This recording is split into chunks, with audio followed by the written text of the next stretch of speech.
Shalom, salam kasih Kristus. Siapakah yang menjadi Tuhan dalam kehidupan kita? Kita sendiri atau Tuhan? Seringkali kita berdoa, tapi yang kita ingini adalah kehendak kita, bukan kehendak Tuhan. Mungkin kita memang mengatakan menyerahkan segala sesuatunya kepada Tuhan, tapi pikiran kita dan keinginan kita terus mencari dan berusaha untuk mendapatkan apa yang terbaik bagi kita. Bukankah hal itu yang menjadikan kehendak kita menjadi Tuhan atas kehidupan kita? Padahal kita sangat tidak mengetahui apa yang ada di depan kita. Apa yang akan terjadi, kita tidak mengetahuinya. Tetapi tetap saja kita seringkali dan terus-menerus mencari dan berusaha dengan kekuatan kita sendiri. Walaupun hasilnya gagal. Seharusnya ketika kita mempersilahkan Tuhan menjadi pemimpin dan pembimbing kita, Tuhanlah yang menentukan perjalanan kita. Kita tidak berhak menentukan arah mana, kapan harus berhenti, dan lain sebagainya. Kita harus patuh dan mengikuti apa yang Tuhan kehendaki. Tidak bisa kita mengatakan, saya mau ambil jalan yang sebelah sini karena terlihat bagus. Dan kita berkata, pimpin saya Tuhan di jalan ini. Kita akan tersesat, kita akan mengalami perjalanan yang berat. Dan mungkin perjalanan yang hanya beberapa langkah terlihat baik. Tapi setelahnya akan ada lubang dan bukit yang terjal, yang membuat kita tidak mampu untuk melewatinya.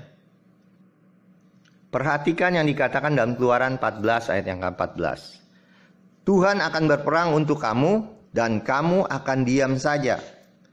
Kira-kira apa yang kita akan lakukan ketika Tuhan mengatakan kepada kita berdiam diri? Bukankah seharusnya kita diam dan menyerahkan segalanya kepadanya?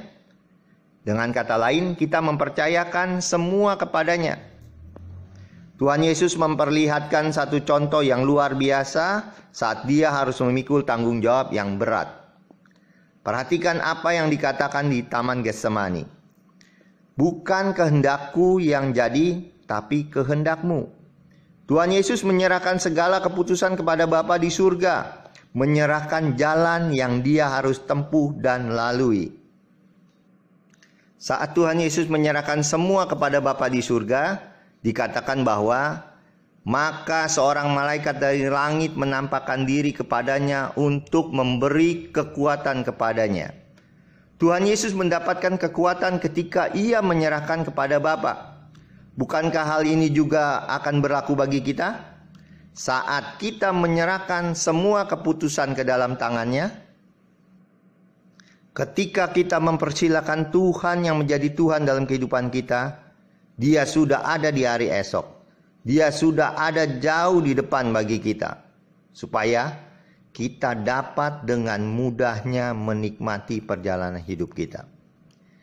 Jika kita membuat Dia menjadi Tuhan dalam kehidupan kita, maka Dia yang menjadi pemimpin kita.